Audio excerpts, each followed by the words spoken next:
ઉચડી ગામે ઉચડિયા મહાદેવના મંદિરે દીપમાળા યોજાય। જ્યારથી ઉચડિયા મહાદેવના મંદિરની પ્રાણ પ્રતિષ્ઠા થઈ ત્યારથી દર સોમવારે દીપમાળા કરવામાં આવે છે।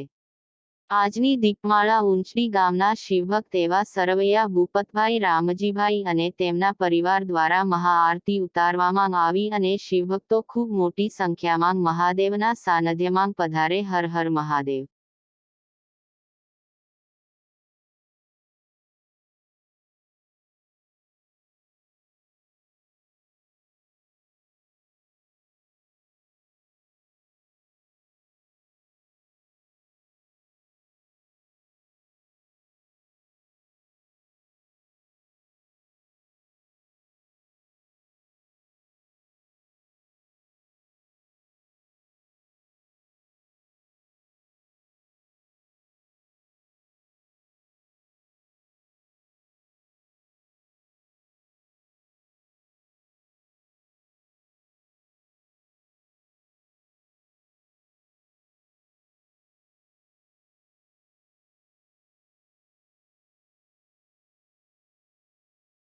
ભક્તને જય ભોળાનાથ। ઉચડિયા મહાદેવની જય। એમને તાણી હમણાં બધાને ગામમાં એવું થાય કે પછી બંધ દીકી લાગે દીપમાળા એટલે આખા ગામમાં હમણાં એમ બોલવાનું છે, બોલો ઉચડિયા મહાદેવની જય, ઉચડિયા હનુમાનજી મહારાજની જય, ગોપનાથ મહાદેવની જય, સોમનાથ મહાદેવ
દશમા શિવ રામેશ્વર શેખ બંદુકારી ઓમ હર હર હર મહાદેવ રુદ્રેશ્વર ગુણ જ્ઞાન એકાદશ જ્યોતિ શિવ એકાદશ જ્યોતિ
મેં કીધું